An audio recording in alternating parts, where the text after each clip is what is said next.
ऐसी वाणी बोलिए मन का आपा कोय, और को शीतल करे आप शीतल होए कबीरा, आप शीतल होए।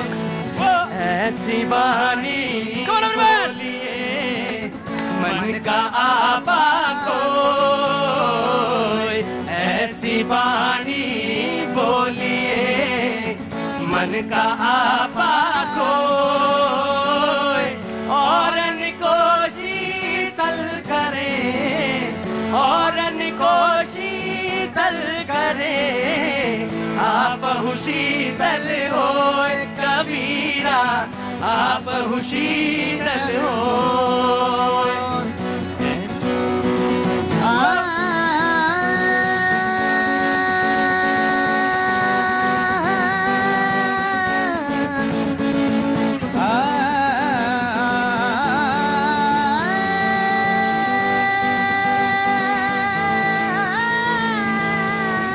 बड़ा हुआ तो क्या हुआ, जैसे पेड़ खजूर, बड़ा हुआ तो क्या हुआ, जैसे पेड़ खजूर। पंछी को छाया नहीं, पंछी को छाया नहीं, फल लागे अति दूर कबीरा, फल लागे अति दूर। वो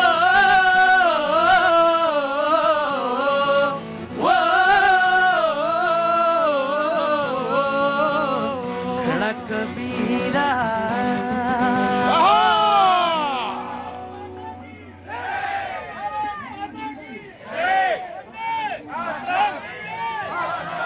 बहुत बहुत शुक्रिया, थैंक यू सो मच, बहुत बहुत शुक्रिया। I love you too. आपकी मोहब्बत में कुछ इस तरह से गिरफ्तार हूं, या कहिए कि आपकी मोहब्बत से खिंचा चला आता हूं। सच बता रहा हूं, बेहद ईमानदारी के साथ बताता हूं कि आपकी ये मोहब्बत ना हो तो यकीनन आना बहुत मुश्किल है, लेकिन मैं आता हूं, इसीलिए आता हूं, सच। Thank you so much. बड़ी गहमा गहमी, बड़ी भीड़, और अब तो जैसे जैसे 24 नजदीक आएगा ये गहमा गहमी, ये भीड़ बहुत बढ़ती जाएगी। सभी को आना है, सभी को दिखना है, सभी को बोलना है, सभी के लिए फोकस चाहिए। लेकिन ठीक है, अपनी दुकान या अपनी बात या अपना जो कहने का स्टाइल है, तरीका है, वो यही है।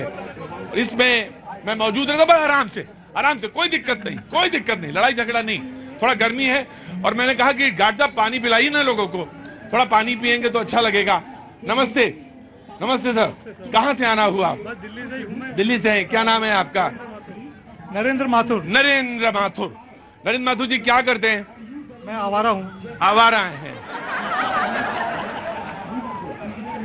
अच्छी बात है, आवारा हैं।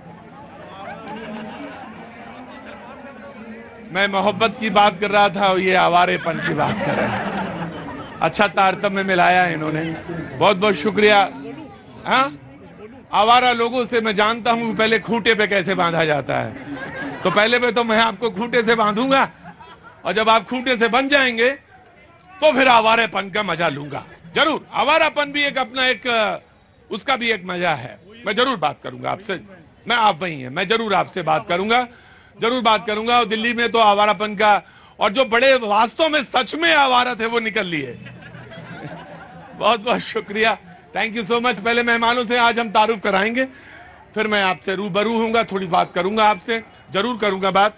जो लोग बैठे हैं, ऋषभ तिवारी जी बीजेपी का पक्ष रखने के लिए मौजूद हैं, बहुत बहुत शुक्रिया। रितु चौधरी कांग्रेस का पक्ष रखने के लिए मौजूद हैं, बहुत बहुत शुक्रिया, thank you so much. Shailendra Dubey ji राजनीतिक विश्लेषक हैं, आर्थिक मामलों के जानकार हैं, जीडीपी विकास दर आई है, कुछ जरूर सवाल होगा उस पर, जरूर बोलेंगे ये, thank you so much. Rahul Lal ji पत्रकार हैं, आर्थिक जगत के मामलों के जानकार भी हैं और अच्छा लिखते भी हैं, बोलते भी अच्छा हैं और पेपरों में छपते भी खूब है, बहुत बहुत शुक्रिया राहुल जी।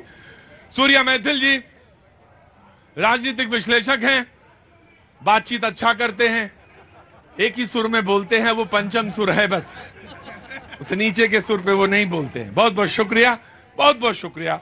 हाजी मेहरुद्दीन रंगरेज साहब कुछ देर में आएंगे, थोड़ी देर में। मनीष गुप्ता जी आज एक बार फिर से मौजूद हैं, कल इनसे बातचीत नहीं हो पाई थी, लेकिन आज और होगी बातचीत। थोड़ा सा इधर खुल के बैठेंगे, शो ही मेरा खुलने वाला है, बहस के वाला नहीं। बहुत बहुत शुक्रिया। और आज जगदीश शर्मा जी अध्यक्ष राहुल प्रियंका गांधी सेना से मौजूद हैं। पहले तो मैं आपकी बहुत बहुत स्वागत करता हूं, बहुत बहुत शुक्रिया। लो दो, पूरा नहीं, एक दो गुलाब का फूल, क्या बात है, बहुत बहुत शुक्रिया। मोहब्बत किसने की थी, बात तुमने कही थी, तो पहले मैं इनको दे देता हूं, फिर तुम्हारे पास आता हूं जी। बहुत बहुत शुक्रिया साहब, thank you so much. Right hand तो दूंगा आपको, थैंक यू सो मच। एक और दो गुलाब, वाह, बहुत बहुत शुक्रिया। 40 रुपए हुए, 20 रुपए का है ये, हाँ, बहुत बहुत शुक्रिया। आपने आई लव यू कहा था, तो ये आपके लिए, थैंक यू सो मच, बहुत बहुत शुक्रिया। तो जगदीश शर्मा जी आपका भी बहुत बहुत स्वागत है आज शो में, और खूब बोलिए, अच्छा बोलिए। और ये शो ही कुछ इस तरह का डिजाइन है कि आवारा भी आते हैं, मोहब्बत करने वाले भी आते हैं, कुछ दिल जले भी आते हैं, कुछ दिल जलों में पानी डालने वाले आते हैं, कुछ अपने नुस्खे लेके आते हैं, कुछ दवा का, इलाज का, और कुछ तमाम सारे मुद्दों की बात करते हैं। देखिए यहां पे एक खास बात और है, बहुत अच्छी बात है। रंगरेज जो भी आता है यहां पे एक अलग अंदाज में आता है। आप दूसरे शो में रंगरेज को देखिए तो दूसरे अंदाज में नजर आएंगे, लेकिन जब मेरे शो में आते हैं तो ये बिल्कुल मेरे वाले शो में रंगाज में आते हैं।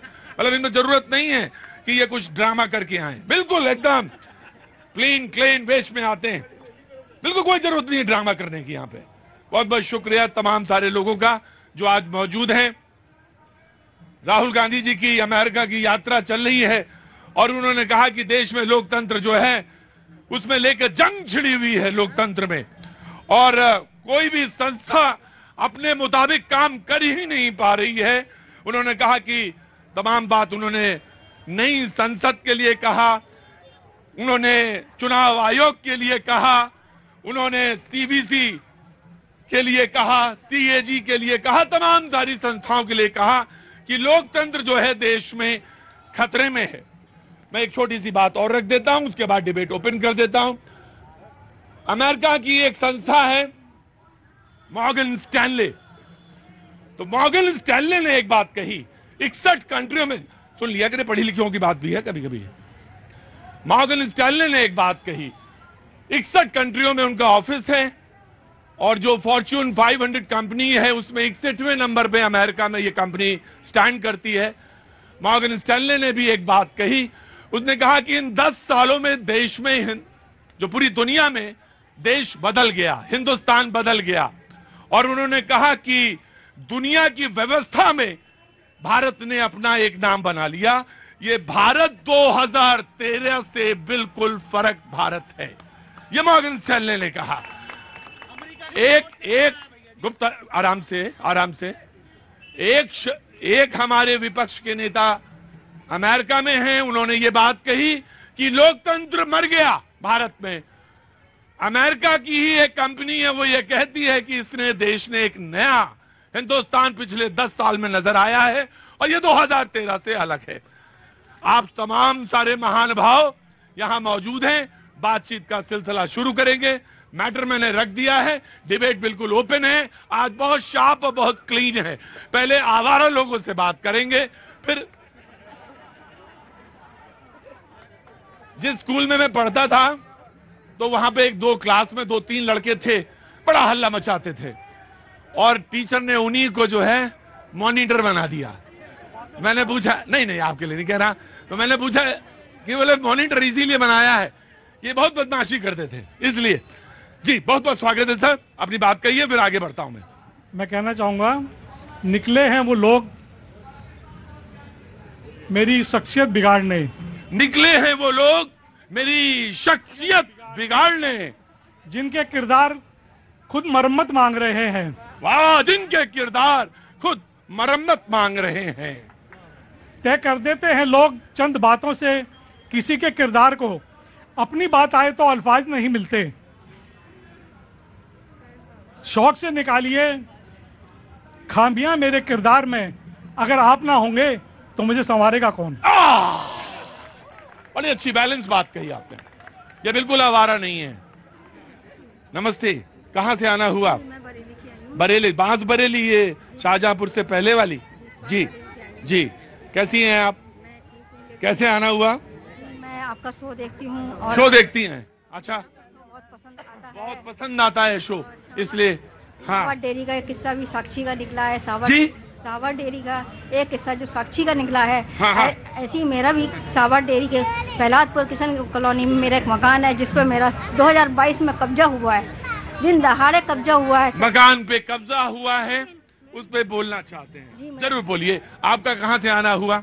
हम लोग ईस्ट दिल्ली लक्ष्मी नगर। लक्ष्मी नगर से आए हैं। अच्छा, बहुत बहुत स्वागत। 3 लोग। अच्छा, 2 लोग। बहुत बहुत स्वागत है। क्या नाम है आपका? नमस्ते, मैंने देखा आपको। बहुत अच्छा। च्युइंगम खाया है या क्या खाया है, या चोट लगी है, क्या है? मुझे यहाँ से। हाँ, चोट लगी है। जी, क्या नाम है आपका? ज्योति। ज्योति, कुछ कहना चाहते हैं? ये एक्चुअली मेरी मॉम का फेवरेट है। अच्छा, तुम मॉम से, और आप तो मिल ही गई। मॉम से नमस्ते जरूर कहिएगा, है ना? और अगली बार उनको जरूर लेके आइएगा। डिबेट ओपन होती है, कांग्रेस की प्रवक्ता पहले बोलेंगी, एंड देन डिबेट पे आगे बढ़ता जाऊंगा। जी, देखिए, लोकतंत्र खतरे में है, ये राहुल जी ने बोला, और ये क्यों ना बोले, ये आपको वे बहुत दूर नहीं जाते। अभी हम जंतर मंतर की बात कर लेते हैं कि बेटियां जो है इतने समय से बैठी हुई हैं और ब्रजभूषण को वहां पर बुलाया गया बतौर अतिथि, और वहां पर वो फोटो खिंचवा रहे हैं। वहां पर जो व्यक्ति पॉक्सो एक्ट में जो है पूरी उसके ऊपर FIR दर्ज है, उसको गिरफ्तार करने के बजाय पुलिस उसको प्रोटेक्ट कर रही है। ये लोकतंत्र का अपमान नहीं है तो क्या है? बेटियों को घसीटा जा रहा है, जिनकी छाती पर मेडल होने चाहिए उनकी छाती पर बूट मारे जा रहे हैं। ये लोकतंत्र की हत्या नहीं है तो क्या है? जी, धन्यवाद प्रतीक जी। पहले आपको, आपके सभी दर्शकों को भारत माता की जय, वंदे मातरम। और हमारे एक बात मैं और कहना चाहूंगा, मुझे भी अच्छा नहीं लगा, मुझे भी नहीं अच्छा लगा कि जो इंटरनेशनल पदक जीते हों उनके साथ हो। ये मुझे भी अच्छा नहीं लगा, जिसको मैं साफ गोई के साथ कहता हूं। जी जी, अभी राहुल गांधी जी के विषय में बात की थी, और मैं 4 लाइनें कहना चाहता हूं राहुल गांधी जी के विषय के ऊपर, जो विदेश में जाके भारत का अपमान कर रहे हैं। और वो लाइनें ये हैं: दुश्मन का गुणगान, शहीदों का अपमान गद्दार करते हैं। वो गद्दार इज्जत से जहां चाहे वहां चले जाए, जो गद्दार विदेशों से प्यार करते हैं। तो प्रतीक जी, इस देश के मजबूत लोकतंत्र का अपमान जो लोग विदेशी धरती पर जाके कर रहे हैं, जो देश 10 साल पहले तक अपने अभी जिस क्रेडिट एजेंसी का नाम लिया, उसके अलावा 2 और क्रेडिट एजेंसी के नाम बताता हूं, मूडीज और उसके अलावा स्टैंडर्ड एंड पुअर्स। मनमोहन सरकार में क्या कहा था उन लोगों ने? देश की अर्थव्यवस्था को नेगेटिव में डाल दिया था और जंग की तरफ जा रही थी। और आज वही क्रेडिट एजेंसियां हैं, कह रही है 10 साल में देश बदल गया। अरे क्यों नहीं बदलेगा? क्यों नहीं बदलेगा प्रतीक जी? पहले सारे लोग यहीं हैं, यहाँ खड़े हो जाइए। नहीं, वहीं खड़े हो जाइए। बिल्कुल, आपको आई विल गिव यू। जी, जब कोरोना के अंदर इस पूरा विश्व हाहाकार कर रहा था, हमारे देश के अंदर घर घर में राशन पहुंचाया जा रहा था, जब कोरोना के अंदर पूरा विश्व वैक्सीन चला रहा था, इस देश के हर एक नागरिक को 2-2 बार वैक्सीन लगी। 50 करोड़ से ज्यादा जनधन अकाउंट खोले गए, 50 करोड़ लोगों को स्वास्थ्य बीमा दिया गया, हर व्यक्ति को उज्ज्वला दिया गया। ये ऐसे ही दे दिया गया क्या? आया तो प्रतीक जी, अरे कुछ कहना चाहते हैं? मैं इनकी बात का जवाब देना चाहती हूँ कि जब गलवान में 20 जवान शहीद हुए, तब प्रधानमंत्री जी ने चीन को क्लीन चिट दी, और कोरोना काल में जब ऑक्सीजन के लिए हाहाकार मचा था, मोदी जी अपने लिए महल बनवा रहे थे। शर्मा जी, आ रहा हूँ। जी, आ रहा हूँ। प्रतीक जी, आपने शुरुआत में बहुत अच्छी बात कही कि अमेरिका आ गया।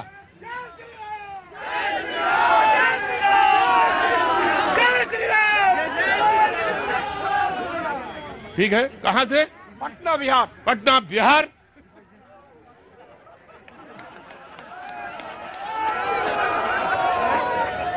कोई शक ही नहीं है कि मुझे ये 56 नहीं है, मुझे कोई शक ही नहीं है। जी जी जी, प्रतीक जी, आपने बहुत एक मिनट, मैं बस आराम से। हिंदुस्तान है। हाँ जी, ये बदलता हिंदुस्तान है। अभी जो पटना से आए जय श्री राम बोल रहा है, ये बदलता। आराम से आराम से आराम से जी। आपने बहुत अच्छी बात कही। अभी शुरू में मोदी जी जब ब्यूरोक्रेट्स को संबोधित कर रहे थे, उन्होंने दो शब्द कहा था, get the things done and let the things happen. जो गेट द थिंग्स डन में चलते हैं वो जिम्मेदारी लेने की कुव्वत रखते हैं और देश को राष्ट्र प्रथम नागरिक प्रथम सोच के साथ बदलने की क्षमता रखते हैं। और बीते 9 सालों में यह देश का खड़ा एक एक नागरिक न केवल अच्छा शहर चाहता है बल्कि वो अच्छा गांव भी चाहता है। लेकिन देश में बिखरी व्यवस्था को एकीकृत करके सुनिश्चित करके एक राष्ट्र प्रथम की नीतियों से उन्होंने कार्य किया। और दूसरी बात मैं आपको कहना चाहता हूं, जिस तरीके से विपक्ष करता है, मोदी जी, बहन 2 मिनट कंप्लीट कर लूं फिर अपने टर्न में आइएगा। जो मैं करते हैं तो मैं इनको बता दूं, सबसे ज्यादा मैं किसी ने किया है तो कांग्रेस ने। आप ही का नंबर है जगदीश जी, पढ़ो। रास्ते में बैठो ना, जब कुर्सी दी है काहे के लिए दी है कुर्सी? ज्यादा खड़े होने का मन है तो 24 में खड़े होकर दिखाना। बैठो। क्या बात भैया, चिंता, परेशान कोई? मैं देखा बहुत दूर से, मैं देख रहा था तुम्हें और बड़े ध्यान से 5 मिनट से देख रहा, चुपचाप खड़े हुए थे। कोई चिंता है? कहां से आना हुआ भैया? दिल्ली से। क्या नाम है? सुशील कुमार। पहले सुशील कुमार को पानी पिलाओ। डॉक्टर साहब पानी तो भैया, धूप है, परेशानी हो सकती है, कोई भी परेशानी हो सकती है। उसने देखा कि भीड़ लगी है, बातचीत चल रही है तो वो आ गया। मैं आ रहा हूं जगदीश जी, थोड़ा सा मजा लीजिए, यहाँ का प्रोग्राम ऐसे ही होता है। पता चला है, हो सकता है कि आपको जाना हो जम्मू, हाँ जम्मू से आए हैं आप, जाना हो जम्मू, लेकिन पहले जहानाबाद जाना पड़े, उसके बाद जम्मू जाएं। जी जनाब, कहां से हैं? जय हिंद सर, मैं अयोध्या से हूं, अनिरुद्ध प्रताप यादव। तो आर्मी की तैयारी करी? नहीं सर, अभी मैं डीयू का छात्र हूँ, शिवाजी कॉलेज से BA ऑनर्स पॉलिटिकल साइंस कर रहा हूँ। बहुत बहुत शुभकामनाएं बेटा, खूब अच्छा करो, अपने माता पिता का नाम रोशन करो और खूब मेहनत और लगन से देश और राष्ट्र को ऊपर ले जाने के लिए क्षमता भर काम करो। जी मैं आ रहा हूँ बेटा, आ रहा हूँ। जी बोलो। आज का हाल बताना चाहता हूँ क्या है आज के भारत का, कि लश्कर भी हमारा है, सरदार भी हमारा है, हम झूठ को सच लिख दे, अखबार भी हमारा है। आज का ये हाल हुआ है हमारे भारत देश का। प्रिंट मीडिया तो कुछ सच बोलती है, लेकिन जो हमारी टीवी मीडिया है, टेलीविजन मीडिया है, ये सच बोल ही नहीं पा रही है, इनको ऐसे दबाया जा रहा है। मोदी जी ने बहुत अच्छा काम किया है। चुपचाप बोले तो उसको अभी यादव जी को दर्द हो रहा है, ईवीएम चेंज हो गई है। क्यों पत्रकारों को वहाँ पर बुलाकर दावत करवाई जा रही थी? पूछे तो सही जरा। उधर अंदर चलिए। इमरजेंसी में पत्रकारों को जेल में बंद करने वाले, देश के लोकतंत्र की हत्या करने वाले यहाँ खड़े होकर ज्ञान दे रहे हैं। ये है असली कांग्रेस का सच, इसे कहते हैं कांग्रेस का असली चेहरा। मैं आ रहा हूँ। रितु इधर है। मैं आ रहा हूँ, शैलेंद्र जी आ रहा हूँ। नाराज मत होइए। बैठिए। शैलेंद्र जी बिल्कुल नाराज मत होइए। बेटा तुमसे अगर पूरी बात नहीं सुनी, तुम्हारे लिए तो डांट खा के आ रहा हूं शैलेंद्र जी से। शैलेंद्र जी का नंबर था, लेकिन मैं तुमसे ही पूरी बात सुनूंगा। और क्यों इतनी परेशानी हो रही है? क्या गोदी मीडिया नहीं है क्या? कैसे गोदी मीडिया मैं पूछना चाहता हूँ। आज पहले आप बताइए, व्हाट इज गोदी मीडिया? मैं पूछना चाहता हूँ। अरे भैया, यदि 50 करोड़ लोगों को जनधन अकाउंट खुलवाया, 12 करोड़ शौचालय दिए, बीमा योजना दिया, सड़कें बनवाई, वो यदि मोदी दिखाएंगे तो गोदी मीडिया हो गई। कैसे कर सकते हैं?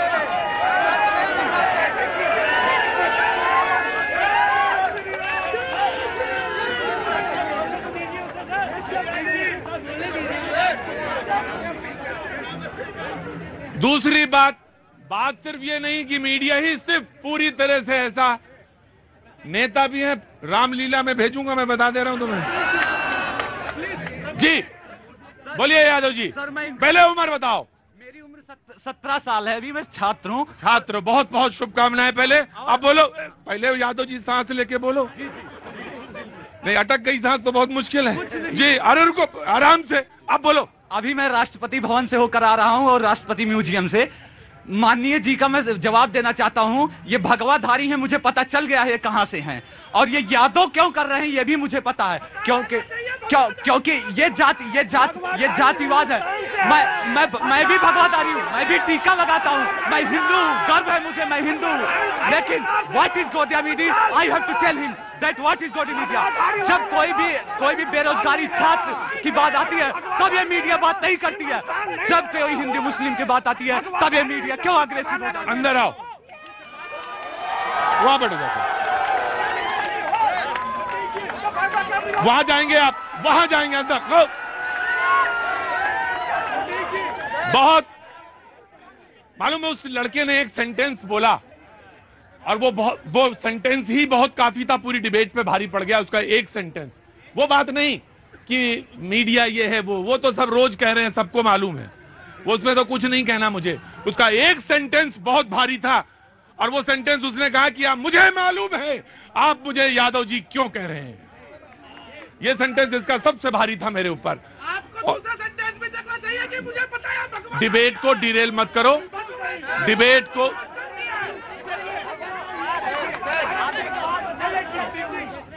मैं दे दूंगा, आराम से दे दूंगा। डू नॉट, एक मिनट यादव जी, अभी चुनाव नहीं जीते हो, आराम से बैठो, आराम से बैठो जी। शैलेंद्र जी, पहले शैलेंद्र जी, उसके बाद फिर जी शैलेंद्र जी। बात वो नहीं है, मेरा कहना सिर्फ सबसे ये आग्रह है, प्लीज आराम से मैं आऊंगा आपके पास, जरूर आएंगे, आप बिल्कुल जवाब दीजिएगा, मैं बिल्कुल आऊंगा, बिल्कुल आऊंगा जी जनाब। मेरा सभी साथियों से आग्रह है, अगर एक विचार आ गया है तो उसके काउंटर करने के लिए विचार रखिए ना। बीच का और जो शोर मचाना वो सब, उससे क्या समय की बर्बादी होती है। और ये बात कही गई है आपके लिए जी, नहीं वो सबके लिए है, मेरे लिए भी है। अब मैं जो कुछ हमारे साथी जो लोकतंत्र की व्याख्या कर रहे हैं, मैंने पूर्व में भी कहा है, हमारे देश में मौजूदा 30 मुख्यमंत्री हैं और लगभग जो है 15 मुख्यमंत्री विपक्षी सरकारों के, 15 जो है भाजपा उनके सहयोगियों के। तो संतुलन है या नहीं है? संतुलन है या नहीं है? तो लोकतंत्र जो है तो अपने आप में कायम है, ये अपने आप में जवाब मिलता है। अब मैं सबसे जो बड़ी बात जो कहने जा रहा हूँ अर्थव्यवस्था को लेकर, अभी मैं एक बड़ा रिलेवेंट एग्जांपल रखता हूँ प्रतीक जी, सब लोग ध्यान दीजिएगा। अभी 4 राज्यों में चुनाव होने जा रहे हैं। एक राज्य भाजपा शासित है, 2 राज्य कांग्रेस शासित है और एक राज्य क्षेत्रीय दल शासित है। अब किस तरह फंक्शन, नहीं, एक तेलंगाना जो है मतलब क्षेत्रीय दल के द्वारा है। तो 3 तरह के दलीय प्रवृत्ति है हमारे व्यवस्था है हमारे देश के अंदर, और तीनों तरह के दल किस तरह काम कर रहे हैं वो लोग समझ लें। देखिए, अर्थव्यवस्था के आधार पर किसी भी राज्य की जो हेल्थ है, जो फाइनेंशियल हेल्थ है, वो मोटे तौर पे मैं 2-3 पॉइंट रखता हूँ। जीडीपी के, अरे भैया आपका टर्न आएगा, ये नहीं। जीडीपी की तुलना में आपका जो डेट, जो कर्ज का रेशियो है वो सबसे ज्यादा जो है राजस्थान के ऊपर है।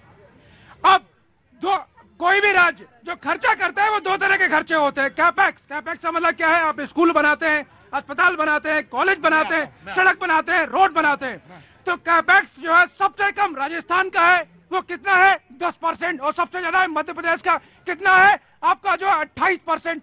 दूसरी तरफ जो कमिटेड एक्सपेंडिचर है, जिससे किसी तरह का कोई डेवलपमेंट नहीं हो रहा, मैंने तो कल जो बैलेंस शीट देखी, राजस्थान का 70% है। मैं सीरियसली कह रहा हूं, आई वाज शॉक्ड। जी नो ऋतु नहीं, ऋतु मैं आऊंगा जी। आइए शर्मा जी, आइए, पहली बार आप डिबेट में आए, पहली बार तो आपका स्वागत है जी। पहले बोलिए जी। देखिए, सबसे पहला आपका सवाल था कि 1913 का जो भारत है और 14 मेरा नहीं है, ये मॉर्गन स्टैनले ने कहा है। नहीं, पीछे मत बोलिए, डिस्टर्ब होगा। पहले बोल रहा हूँ, गुप्ता जी बैठेंगे। जो 14 का भारत है उसमें फर्क है। मैं आपकी बात का समर्थन करता हूँ, बहुत बड़ा फर्क है, छोटा फर्क नहीं है। प्रधानमंत्री मनमोहन सिंह थे तो ओबामा छतरी लेके उनको रिसीव करता था। आज के भारत के प्रधानमंत्री 25 आदमी भेज के मोदी कराते हैं, जबकि प्रधानमंत्री का प्रोटोकॉल होता है, कोई नजदीक नहीं आता है। ये ड्रामा चल रहा, नहीं चलना चाहिए। दूसरा, आजकल भारतीय जनता पार्टी के सभी छोटे से बड़े नेता कहते हैं कि हमने खाते खुलवा दिए हजारों करोड़ लोगों के। उस खाते के हालात पता क्या है? 1000 रुपए पेनल्टी देनी पड़ रही है जिनके खाते खुले, क्योंकि बैंक में पैसा नहीं है। मैं बात पूरी कर लूं, नंबर दो देना पड़ा। दूसरा कहते हैं ये टॉयलेट को बहुत बड़ा आविष्कार बताते हैं। उन टॉयलेटों में बकरी बंधी है, कूड़ा पड़ा है, उसमें गोदाम बना दिए, कोई टॉयलेट वर्किंग में नहीं है। कहीं ना कहीं देश को गुमराह कर रहे हैं। जनता से जो वादे किए थे, महंगाई का, नोटबंदी का, रोजगार का, बताइए कहाँ है उस पर ये मोड़ है? जी जनाब।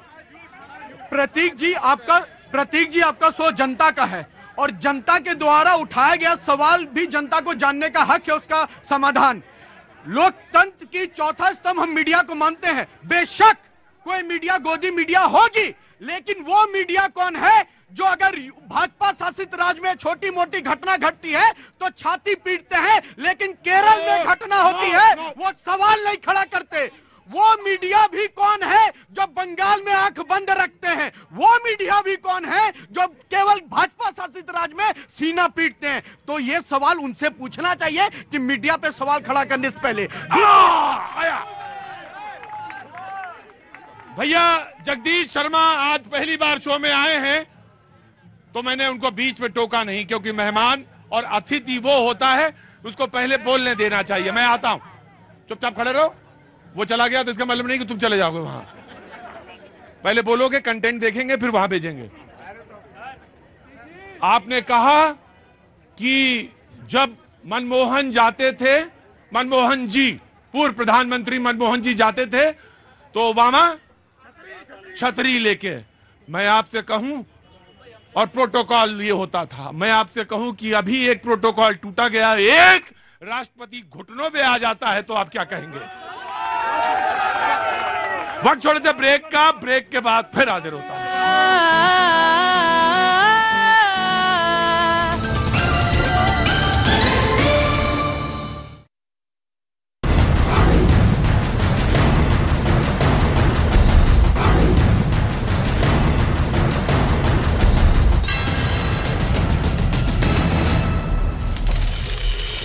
यही टेस्ट करवाया गया था।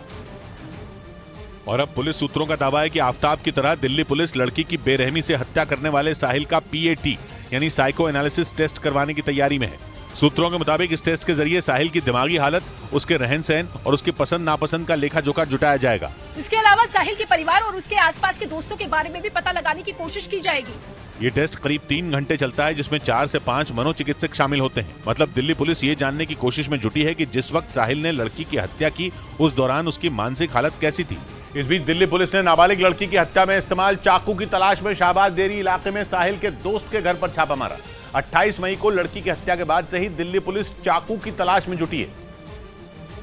लेकिन तमाम कोशिशों के बाद भी वारदात में इस्तेमाल चाकू पुलिस के हाथ नहीं लग सका है। इसी कड़ी में दिल्ली पुलिस की एक टीम ने साहिल की निशानदेही पर शाहबाज देरी इलाके में रहने वाले उसके दोस्त वीरू के घर पर चाकू की तलाश में छापा मारा। जो दिल्ली पुलिस की टीम आई थी, यहाँ पर पूरा तलाशी किया गया था इस घर को, ये पूरा यहाँ पर खंगाला गया है। हालांकि छापेमारी के बाद भी पुलिस को चाकू नहीं मिला, जिसके बाद पुलिस पूछताछ के लिए वीरू को अपने साथ ले गई। किसी को भी इसमें बख्शा नहीं जाएगा, जो जिसका रोल आएगा उसके खिलाफ सख्त से सख्त कार्रवाई करने का हमारा कोशिश है। इसी तरह दिल्ली पुलिस ने साहिल के कुछ और दोस्तों को भी पूछताछ के लिए हिरासत में लिया, ताकि हत्याकांड की गुत्थी को सुलझाया जा सके।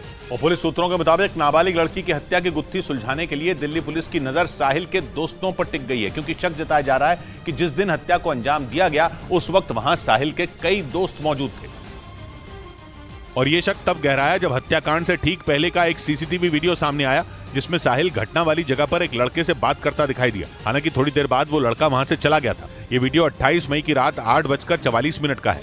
इसके कुछ देर बाद ही साहिल ने लड़की की हत्या कर दी थी। सूत्रों का दावा है कि दिल्ली पुलिस को शक है कि इस घटना के वक्त उसके कई दोस्त इसी इलाके में आसपास मौजूद थे। इसीलिए दिल्ली पुलिस ने उन लड़कों को भी पूछताछ में शामिल किया है जो वारदात की रात वहां नजर आए थे। इसके अलावा पुलिस के रडार पर वो सभी लड़के हैं जो घटना से पहले और घटना के बाद साहिल के संपर्क में थे। उधर दिल्ली पुलिस ने दावा किया कि नाबालिग लड़की की हत्या के करीब आधे घंटे तक उन्हें किसी ने भी वारदात की जानकारी नहीं दी। दिल्ली के रोहिणी के शाहबाज देरी इलाके में 28 मई की रात 16 साल की लड़की की बेरहमी से हत्या कर दी गई थी, जिसका वीडियो देखकर लोगों की रूह कांप गई, क्योंकि साहिल ने पहले उस लड़की को चाकुओं से गोदा और फिर पत्थर से उसका चेहरा कुचल दिया। इस दौरान वहां से कई लोग गुजरते दिखाई दिए, लेकिन कोई भी लड़की को बचाने के लिए आगे नहीं आया। इसी वजह से साहिल हत्या के बाद वहां से फरार हो गया था। और अब दिल्ली पुलिस का दावा है कि लड़की की हत्या के करीब आधे घंटे तक किसी ने भी घटना की जानकारी पुलिस को नहीं दी। मतलब सड़क के किनारे 30 मिनट तक उस लड़की का शव पड़ा रहा। घटना के वक्त वहां से गुजर रहे किसी ने भी पुलिस को फोन करने तक की जहमत नहीं उठाई। बाद में पुलिस को एक मुखबिर से घटना की जानकारी मिली, जिसके बाद फौरन पुलिस की एक टीम वहां पहुंच गई। इस बीच पुलिस सूत्रों का दावा है कि दिल्ली पुलिस अब उन 6 लड़कों की तलाश में जुटी है जो नाबालिग लड़की की हत्या के वक्त वहां मौजूद थे। पुलिस सूत्रों के मुताबिक वारदात के वक्त घटना वाली जगह पर साहिल के जानने वाले 8 लड़के मौजूद थे, जिनमें 2 की पहचान कर ली गई।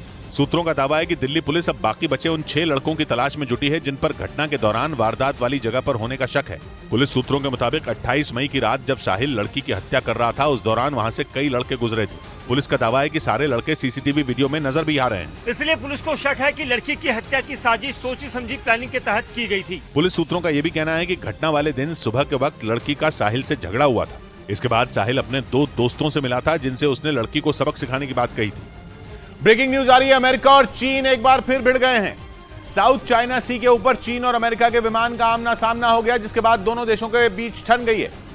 अमेरिका ने आरोप लगाया कि चीन का विमान जानबूझकर उसके विमान के सामने आया क्योंकि वो उसे उकसाना चाहता था, जबकि चीन ने आरोप लगाया कि अमेरिका ने उसे भड़काने की कोशिश की क्योंकि वो लगातार साउथ चाइना सी के आसपास अपने जहाज और लड़ाकू विमान भेज रहा है और इसीलिए चीन ने साउथ चाइना सी के ऊपर अपने विमानों की गश्त बढ़ा दी। लेकिन इसी दौरान अमेरिका और चीन के विमानों का आमना सामना हो गया, जिसके बाद अमेरिका ने इसे चीन की उकसाने वाली हरकत बताया, जिसका चीन ने विरोध किया। यह घटना पिछले हफ्ते की है, जिसका वीडियो भी सामने आ गया है, जिसमें अमेरिका और चीन के विमान बहुत करीब नजर आए और किसी फिल्मी सीन की तरह चीन का J-16 लड़ाकू विमान अमेरिका के जासूसी विमान RC-135 के सामने से गुजरा। चीन का विमान जब अमेरिकी विमान के नजदीक से होकर निकला तो RC-135 का कॉकपिट हिलने लगा। ये घटना पिछले हफ्ते की बताई गई, जिसका वीडियो सामने आते ही अमेरिका और चीन भिड़ गए, क्योंकि ये घटना साउथ चाइना सी के ऊपर हुई, यानी कि समंदर के उस हिस्से में हुई जिसे चीन अपना बताता है। साउथ चाइना सी प्रशांत महासागर का पश्चिमी हिस्सा है जो दक्षिण और पूर्व में चीन की सीमा से लगता है और इसीलिए चीन समंदर के इस हिस्से को अपना बताता है। लेकिन अमेरिका ऐसा नहीं मानता। यही वजह रही कि उसे चीन की हरकत उकसाने वाली लगी, जिसके जवाब में चीन ने भी अमेरिका पर यही आरोप लगा दिया। इधर मुंबई में एक मॉडल ने तनवीर खान नाम के एक शख्स पर लव जिहाद का आरोप लगाया।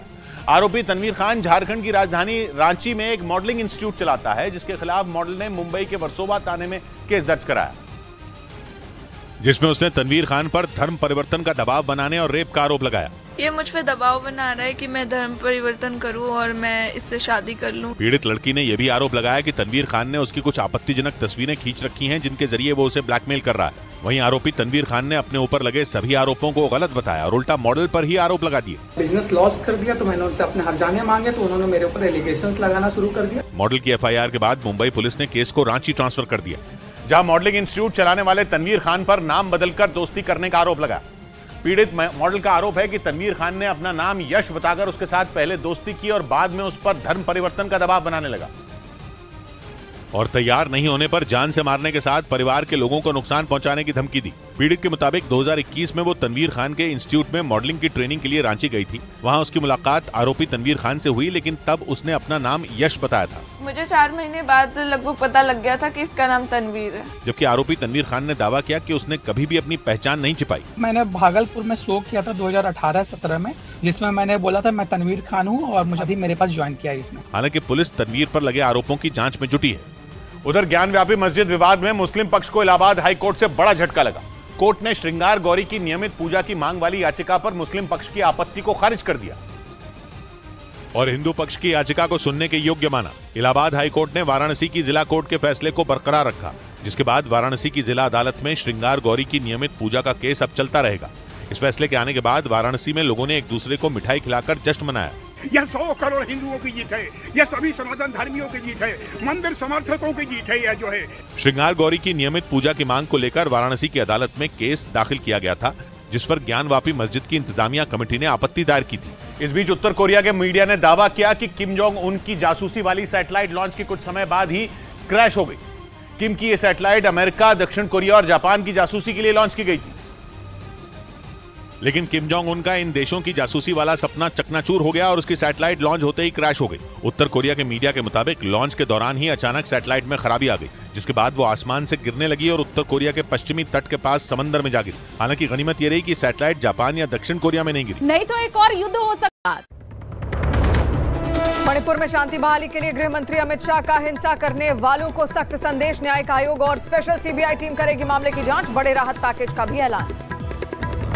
प्रधानमंत्री मोदी और नेपाल के PM पुष्प कमल प्रचंड के बीच दिल्ली में द्विपक्षीय वार्ता। दोनों देशों के बीच कई समझौते, रिश्तों को और मजबूत करने पर जोर। अमेरिका दौरे पर गए राहुल गांधी ने पीएम पर फिर उठाए सवाल। एजेंसियों के दुरुपयोग का लगाया आरोप। बीजेपी बोली कांग्रेस को हजम नहीं हो रहा दुनिया भर में पीएम का सम्मान। जापान की जासूसी के लिए सैटेलाइट को लॉन्च किया था। उसकी सैटेलाइट लॉन्च होते ही क्रैश हो गई, जिसका मलबा उत्तर कोरिया के पश्चिमी तट के पास समंदर में मिला था। उधर रूस की सेना ने यूक्रेन की नौसेना के आखिरी वॉरशिप यूरी ओलिफरेंको को तबाह करने का दावा किया। पुतिन की सेना के मुताबिक यह जंगी जहाज यूक्रेन के ओदेसा में तैनात था, जिसे नष्ट करने का दावा किया गया। रूस की सेना के मुताबिक यूरी ओलिफरेंको वॉरशिप यूक्रेन के ओदेसा बंदरगाह पर तैनात था, जिस पर पश्चिमी देशों के घातक हथियार और बख्तरबंद गाड़ियां मौजूद थी। लेकिन दावा है कि रूस की सेना ने आसमान से कई मिसाइलें गिराकर उस वॉरशिप को तबाह कर दिया। हालांकि यूक्रेन ने इस पर टिप्पणी करने से इनकार कर दिया। पिछले साल जून में यूक्रेन के राष्ट्रपति जेलेंस्की ने यूरी ओलिफरेंको वॉरशिप पर तैनात स्टाफ को सम्मानित किया था। इस बीच मॉस्को पर हुए ड्रोन अटैक से रूस इस कदर आग बबूला हो गया कि उसने इन हमलों के लिए अमेरिका को जिम्मेदार बता दिया। अमेरिका में मौजूद रूस के राजदूत ने अमेरिका पर यूक्रेन को उकसाने का आरोप लगाया और दावा किया कि पर्दे के पीछे रहकर अमेरिका यूक्रेन को रूस पर हमला करने के लिए भड़का रहा है। रूस ने अमेरिका पर आरोप लगाया कि मॉस्को पर हुए ड्रोन अटैक की व्हाइट हाउस ने अनदेखी की। हालांकि इससे पहले व्हाइट हाउस की तरफ से जारी बयान में कहा गया कि वो इन हमलों का समर्थन नहीं करते और दावा किया कि वो खुद इस घटना पर जानकारी जुटाने में लगा है, जिसे पुतिन ने मॉस्को को डराने की कोशिश करार दिया। असल में एक दिन पहले मॉस्को पर ड्रोन अटैक हुआ था, जिसमें 2 लोग घायल हुए। इस हमले का आरोप रूस ने यूक्रेन पर लगाया। हालांकि यूक्रेन ने इस आरोप को खारिज कर दिया। इधर चंडीगढ़ में एक लड़की ने आरोप लगाया कि उसका अपहरण करके धर्म परिवर्तन किया गया और जबरन निकाह करा दिया गया। पीड़ित लड़की ने आरोपी लड़के और उसके परिवार के खिलाफ थाने में शिकायत दर्ज करवाई और आरोपियों के खिलाफ सख्त एक्शन लेने की मांग की। पीड़ित लड़की ने बताया कि 2018 में नशीला पदार्थ खिलाकर बिलाल अहमद नाम के एक लड़के ने उसका अपहरण किया और धमकी देकर उससे निकाह कर लिया। जब मुझे किडनैप किया था इन्होंने तो इसकी फैमिली भी थी, इसके जीजा, बहन, भाई। बाद में किसी तरह से वो वहां से निकली और अपने पिता के घर पहुंची। पीड़ित लड़की के परिवार ने चंडीगढ़ एसएसपी से मिलकर आरोपियों के खिलाफ लिखित शिकायत दर्ज कराई। कंप्लेंट लेके हमने एसएचओ के पास भेज दी है और जो भी इंक्वायरी करके जो भी लॉफुल एक्शन बनेगा हम करेंगे। जिसके बाद चंडीगढ़ पुलिस मामले की जांच में जुट गई। उधर उत्तर प्रदेश के बरेली में एक शख्स पर अपनी पहचान छिपाकर छात्रा से शादी करने का आरोप लगा। पीड़ित ने आरोप लगाया कि आरोपी ने अपना गलत नाम बताकर उससे दोस्ती की और फिर मंदिर में जाकर उससे शादी कर ली, लेकिन बाद में वो उस पर धर्म परिवर्तन का दबाव बनाने लगा। यही नहीं, पीड़ित ने आरोप लगाया कि धर्म परिवर्तन के लिए उसे ब्लैकमेल तक किया गया। इस मामले में छात्रा ने आरोपी के खिलाफ केस दर्ज करा दिया, जिसके बाद पुलिस ने लव जिहाद के एंगल से मामले की जांच शुरू कर दी और आरोपी की तलाश में जुट गई। गलत आइडेंटिटी बताकर शादी का झांसा देकर उससे शायद संबंध बनाए। इस मामले में पीड़ित ने आरोप लगाया कि दूसरे समुदाय के लड़के ने उसके साथ आनंद नाम बताकर दोस्ती की। वो माथे पर तिलक और हाथों पर कलावा भी बांधता था। पीड़ित ने बताया कि उसने आरोपी से एक मंदिर में शादी भी की थी, जिसके बाद आरोपी ने उसके आपत्तिजनक वीडियो बनाए और उन्हीं के दम पर उसने छात्रा को धर्म परिवर्तन के लिए ब्लैकमेल किया। इस बीच पाकिस्तान के मीडिया ने दावा किया कि शहबाज सरकार ने इमरान खान के खिलाफ मिलिट्री कोर्ट में आर्मी एक्ट के तहत मुकदमा चलाने की तैयारी कर ली है। पाकिस्तान के गृह मंत्री राना सनाउल्लाह ने खुलकर कहा कि इमरान ने जो किया वो मामला मिलिट्री कोर्ट का है, क्योंकि राना सनाउल्लाह का मानना है कि इमरान खान पाकिस्तान में 9 मई को ही हिंसा के मास्टरमाइंड थे। पाकिस्तान के मीडिया को दिए बयान में राना सनाउल्लाह ने 2 टूक कहा कि 9 मई को सोची समझी साजिश के तहत हिंसा हुई थी।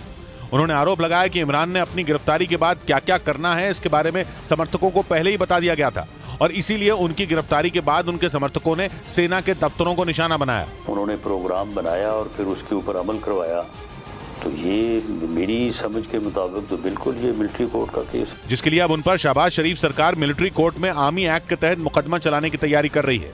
वहीं पाकिस्तान में हुई हिंसा के मामले में पीटीआई नेताओं पर भी आर्मी एक्ट के तहत कार्रवाई की तलवार लटकने लगी। पाकिस्तान के मीडिया ने दावा किया कि शहबाज सरकार ने हिंसा भड़काने के आरोप में इमरान खान की पार्टी के कई नेताओं के खिलाफ ट्रायल की तैयारी कर ली है, जिसके लिए सरकार की तरफ से पीटीआई नेताओं की लिस्ट भी बनाई गई, जिसमें उन नेताओं के नाम शामिल किए गए जिन पर इमरान की गिरफ्तारी के बाद लोगों को उकसाने के आरोप लगे।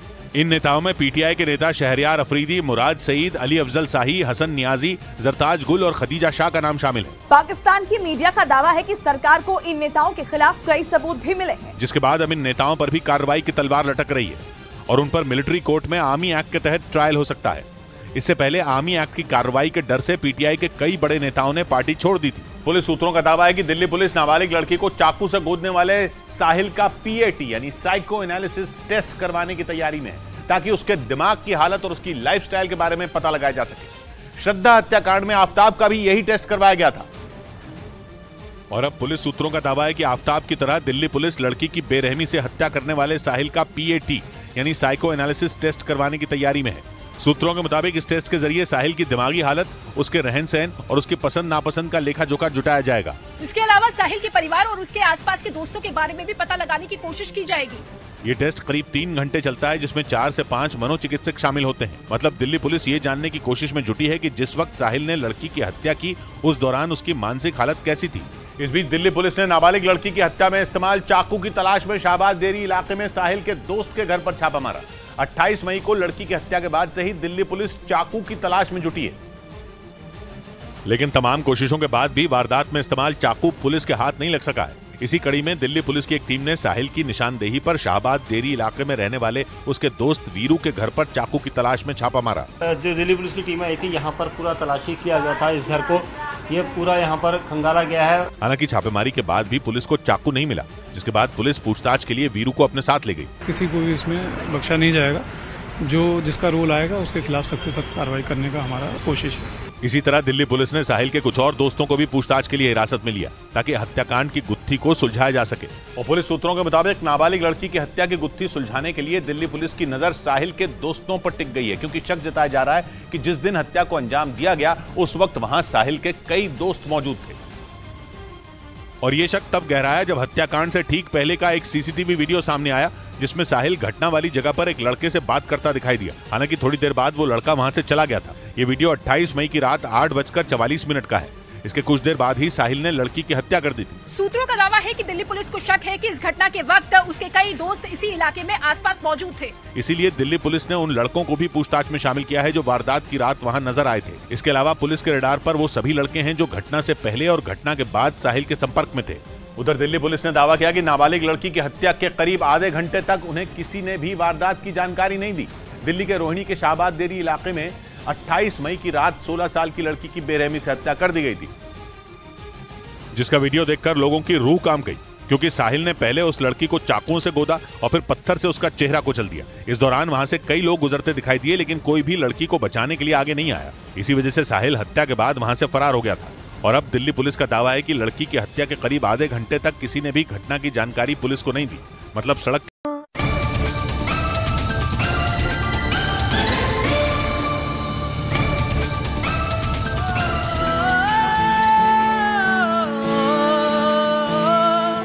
भारत देश हमारा जाते प्यारा हमको है। भारत देश हमारा जाते प्यारा हमको है। इसमें रहने वाले भारतवासी एक है। भारत देश हमारा जाते प्यारा हमको है।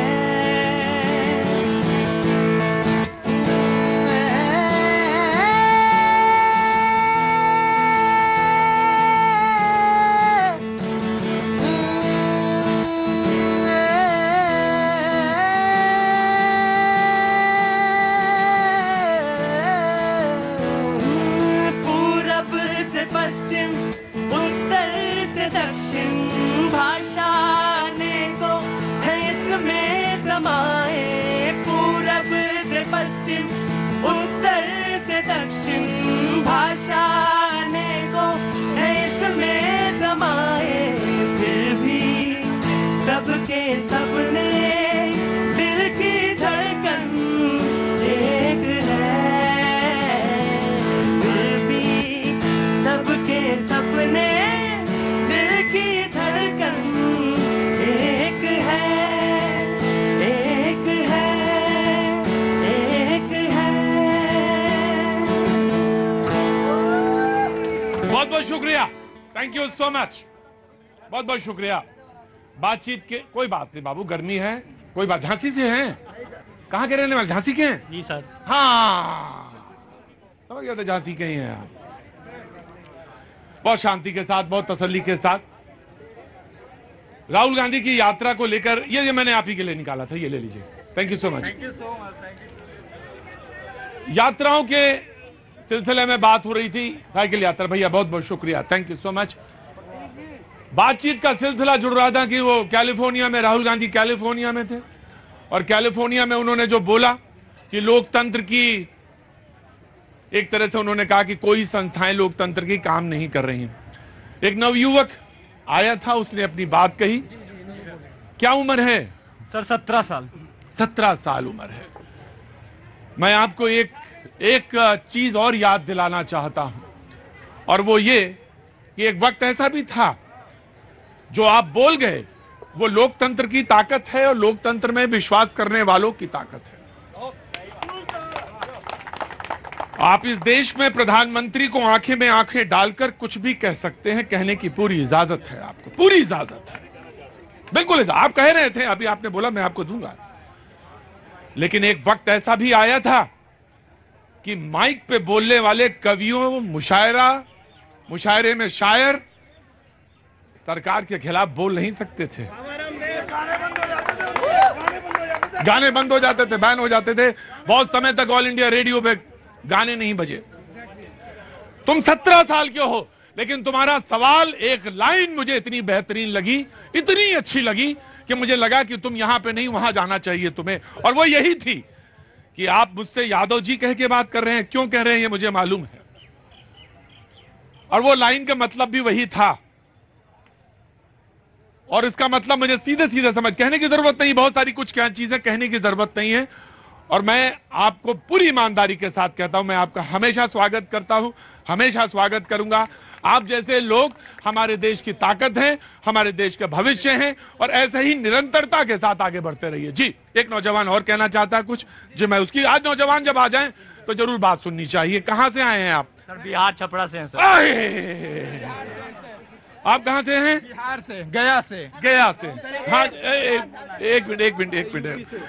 युवा होने का मतलब ये नहीं उतावलापन, युवा होने का मतलब है जो कुछ सवाल है सर, जरूर पूछो विपक्ष से सवाल, लेकिन विनम्रता के साथ, धैर्य के साथ और बहुत सभ्यता के साथ। जी, क्या नाम है तुम्हारा? सौरभ कुमार सर। सौरभ कुमार, बिहार से? जी सर। कहां से? बिहार के गया से। पहले एक लंबी सांस लो, लो सर लंबी सांस, और छोड़ो, अनुलोम विलोम करो। आप लो, आप बोलो। सर विपक्ष से मेरा से बहुत जो सिंपल सा सवाल यही है कि जब विपक्ष को ऐसे मुद्दों पर ही क्यों बोलना रहता है, जब विपक्ष को सरकार के साथ आना, जैसे अब बालाकोट, उड़ी जैसे हमलों पर क्यों बोलते हैं? ये तो पक्ष के नेता आपसे चाह रहे हैं कि वो आपको इधर से उधर इसी मुद्दे पर घेरते रहे। आप उन मुद्दों को उठाइए ना जिससे आपको जनता का समर्थन मिले। आप इकोनॉमी का मुद्दा नहीं उठाते, अनएम्प्लॉयमेंट का मुद्दा उस व्यापक तरीके से नहीं उठाते हैं जिस व्यापक तरीके से आप बालाकोट और उड़ी जैसे को उठाते हैं। अगर आप इन मुद्दों को उठाएंगे तो आपको नौजवानों का साथ कैसे मिलेगा? क्योंकि नौजवान आज का तार्किक है और वो देखेगा कि आप देश के अखंडता को दूषित कर रहे हैं। उसे जो जवान सीमा पे खड़े रहकर हमारी सुरक्षा कर रहे हैं, आप उनकी क्रेडिबिलिटी पे शक उठा रहे हैं। और फिर आप कह रहे हैं कि हम भारत जोड़ो जैसी यात्रा आप कर रहे हैं, तो इससे आपको क्रेडिबिलिटी मिलेगी कहां से? मेरा कहना सिर्फ विपक्ष से यही है कि आप उन मुद्दों को उठाइए जिससे नौजवान आज का आहत है, उन मुद्दों को मत उठाइए जिससे देश आहत हो। इसीलिए मैं कहता हूं, बिहार जो है थाली में नमक है, नमक नहीं है तो बिल्कुल खराब है, फिर बेस्वाद होता है। बहुत अच्छी बात आपने कही।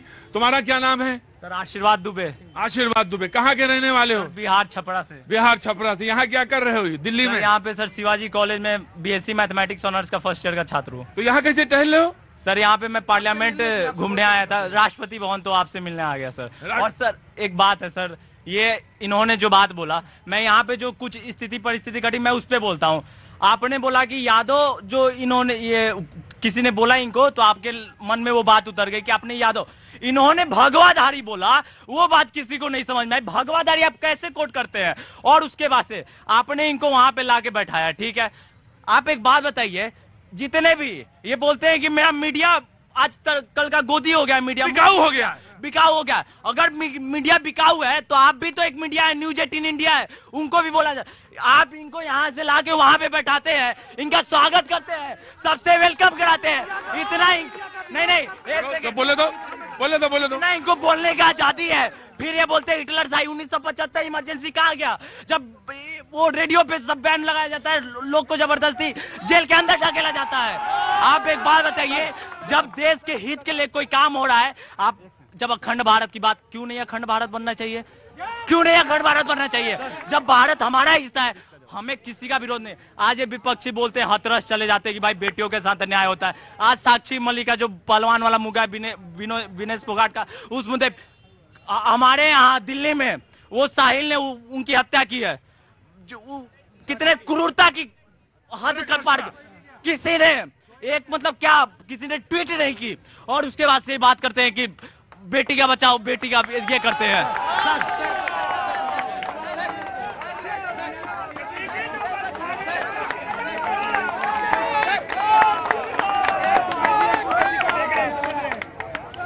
यादव जी 100 में 100 नंबर आपके। पूछो क्यों? इसलिए बड़ी निर्मलता के साथ आपने इसकी बात पर ताली बजाया। यही ताकत है, यही लोकतंत्र। और कौन कहता है कि लोकतंत्र यहाँ मर गया?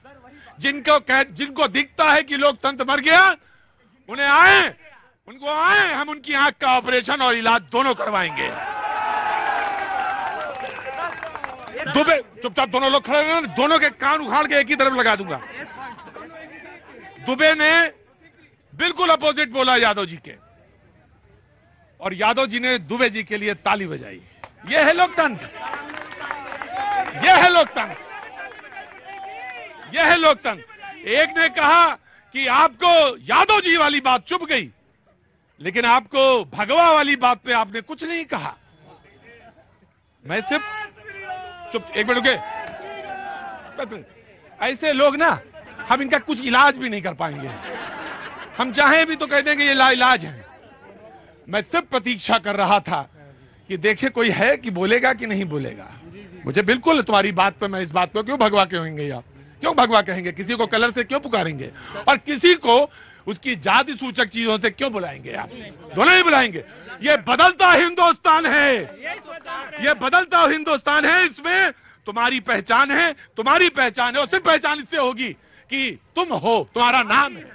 जी बस। सर, तो भारतीय सर हमें जातिवाद पढ़ाया जाता है कि जातिवाद हमारे हिंदू धर्म का है। सर, आप कॉलोनियल रूल आने से पहले जातिवाद सब। मैं कह रहा हूं तोड़ो, तोड़ो ना, सामाजिक चिंतन तोड़ो, समाज से तोड़ो। एक वन बाई वन। जी भैया जी, बड़ी बात हो रही 2014 से पहले की। 2014 से पहले कांग्रेस ने ऐसा काम किया, 27 करोड़ लोगों को मॉर्गन स्टैनले ने कहा, बात हो रही। हाँ, सुन तो लीजिए उनकी रिपोर्ट पर, अगर आप विश्वास करेंगे। पहले मैं अपनी पूरी बात कंप्लीट। किसने कहा?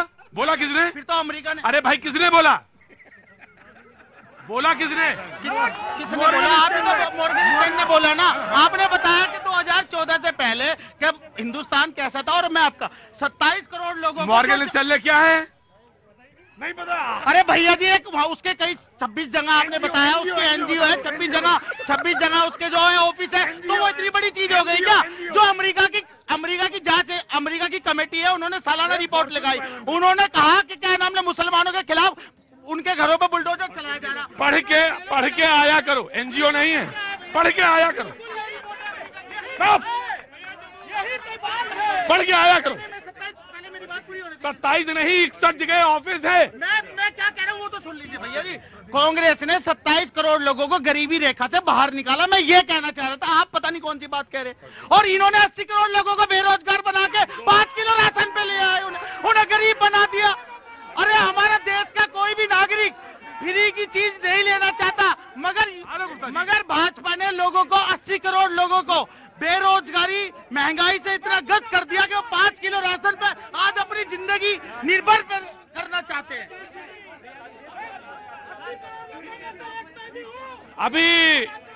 अभी जगदीश, मैंने बोला नहीं था उस समय, आज मैंने जगदीश, मैं आऊंगा। बीजेपी के प्रवक्ता बोले ना बोले मुझे नहीं मालूम, याद रहा ये नहीं बोला, लेकिन मुझे याद है जगदीश शर्मा जी ने एक बात कही कि अकाउंट में खुलवा दिए लोगों के, वो अकाउंट में, और जो इज्जत घर बनाया वहां पे बकरी पल रही है। मैं दोनों का जवाब दूंगा आज। श्रीलंका सरकार ने भारत सरकार से निवेदन किया कि आप यूपीआई वालों को भेजिए जरा, जो आपका वो कार्य है, मैं उसको देखना चाहता हूं। जो आपने जो डिजिटल अकाउंट्स खुलवाए हैं, उसका एक्सपेरिमेंट जो हुआ है वो मैं अपने यहां करना चाहता हूं। और आपने कहा, शर्मा, जगदीश जी लोकतंत्र है, लोकतंत्र में सबको इजाजत है सबको बोलने की। दुबे जी बोलेंगे यादव जी ताली बजाएंगे, यादव जी बोलेंगे दुबे जी ताली बजाएंगे। और आपने कहा कि इज्जत घर में, उस इज्जत घर में वॉश बाथरूम, रुको, उस बाथरूम में बकरियां बन रही है ना। आपने तो बकरियों के लिए बांधने के कबाड़ खाने भी नहीं बनवाए। वो घर की महिलाएं, जब सूरज, जगदीश जी सुनिएगा मेरी बात, आप शायद दिल्ली में पैदा हुए होंगे, जब हरियाणा में जब सूर्य अस्त होने होता था बहन, तो घर की औरतें शाम ढलने का इंतजार करती थी। अगर बीच में किसी को कुछ दस्त या किसी को लगाए तो जाना मुश्किल था, क्योंकि कैसे जाते, क्योंकि घर में तो इज्जतघर था ही नहीं, शौचालय थे ही नहीं। तो जब शाम को गाड़ियां निकलती थी तो बहन जो बैठी होती थी वो उठ जाती थी, क्योंकि वो सामने इज्जत जो थी वो नंगी हो जाती थी, शर्म नहीं आती। अरे कम से कम 10 घर मिले, बकरी बांधने के मिले तो तुम्हें ढूंढ लिया, चलो बकरी वाले मिल लिए ना। आज मौका मैं दूंगा तुम्हें मौका दूंगा, एक बार जगदीश जी को देगा। आज जगदीश जी पहली बार आए हैं इसलिए। प्रतीक जी आपने 2 बात और करूंगा, मेरी बात माइक मत हटाना, सुनना। माइक कभी नहीं हटाया मैंने। आपने कहा कि लोकतंत्र देश में है, हटा इसलिए देते मॉर्गन स्टैनले का नाम नहीं याद आ रहा है। अरे तो मॉर्गन सेल का क्या भाई सुनिए, लोकतंत्र देश में है आपने कहा, और मैं कह रहा हूं नहीं है, दफन हो गया है। पूछो कैसे? आप जब कांग्रेस पार्टी थी, स्मृति ईरानी सिलेंडर लेके घर के बाहर बैठ गई थी, राजनाथ सिंह ढोल बजा रहे थे, चूड़ियां भेज रहे थे, एक मिनट बजा रहे थे। और लोकतंत्र जब था, हमने कहा जब तक बैठना बैठो, आपका अधिकार है। आज पहलवान बेटी बैठ को दिखाया जंतर मंतर पे, क्या दुर्दशा कर रखी उनकी। और दूसरा आपने कहा कि प्रधानमंत्री के पैर पपुआ में जाके राष्ट्रपति ने छुए, अच्छी बात है। हमारे प्रधानमंत्री जी हमेशा कैमरे में, जिस आदमी ने पैर छुए उसका तो राजनीतिकरण कर दिया, पूरे देश में दिखा दिया। सम्मान ने करा उसने, पर उसने क्यों करा, ये भी एक सवाल है। प्रधानमंत्री जी ने कहा हमने उसको वैक्सीन दी थी, अच्छी बात है दी थी, तो उसने पैर छुए, ये भी अच्छी बात है। पर वहां फिर मोदी क्यों, इंडिया क्यों नहीं? इंडिया ने वैक्सीन दी थी, इंडिया क्यों नहीं? ये मोदी मत करो। आप खोल देखिए, अरे भाई आप करिए मोदी इंडिया हो। मैं आ रहा, मैं इन्होंने नहीं बोला, आराम से देखिए। देखिए 2-3 चीजें बड़ी गंभीर चीजें उठी है। राधा जी यहाँ नहीं, ऐसे नहीं होता है।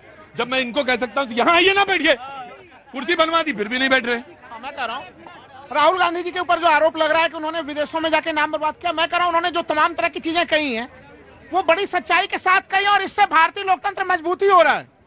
देखिए तमाम हमारी संवैधानिक संस्थाओं के ऊपर दबाव था। इलेक्शन कमीशन ऑफ इंडिया के मामले में सुप्रीम कोर्ट के 5 सदस्यीय संविधान पीठ को गंभीर टिप्पणियां करनी पड़ी। तो ऐसा नहीं कि संस्थाएं दबाव में नहीं है। क्या कह रहे हैं? सुप्रीम कोर्ट को क्यों बनाना पड़ा? 3 सदस्यीय पैनल क्यों बनाना पड़ा सुप्रीम कोर्ट को? हम लोगों ने देखा है इसी 2018 में इसी दिल्ली शहर में देखा हम लोगों ने, सीबीआई डायरेक्टर नंबर 1 और नंबर 2 के बीच में सरकार ने कैसे टकराहट उत्पन्न कराया। क्या ये इन संस्थाओं के ऊपर दबाव नहीं है? और जो चीज कहा जा रहा था, ये क्या किसी देश में स्ट्रगल नहीं होता है या किसी चीज को लेकर बात चर्चा नहीं होती? क्या पहली बार हो रहा है? जी प्रतीक जी देखिए, गरीबी महंगाई पे महरम लगाना पता है किसे कहते हैं?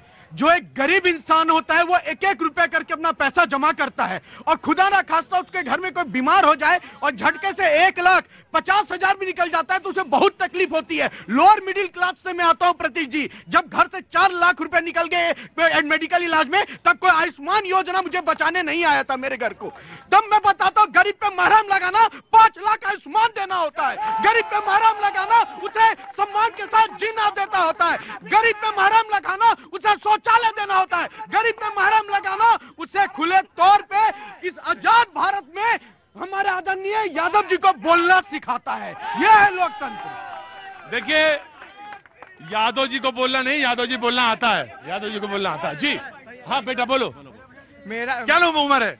मेरी उम्र 13 साल है और मैं पटना बिहार से हूँ। मेरा नाम कुमार कौस्तुभ है और मैं ये कहना चाहता हूँ, मेरा विपक्ष से 3 प्रश्न है। अगर लोकतंत्र जब नया संसद भवन बना तो उसके लिए इतना विपक्ष ने हल्ला क्यों किया? अगर दूसरा प्रश्न है, जब राहुल गांधी जाके कहते हैं कि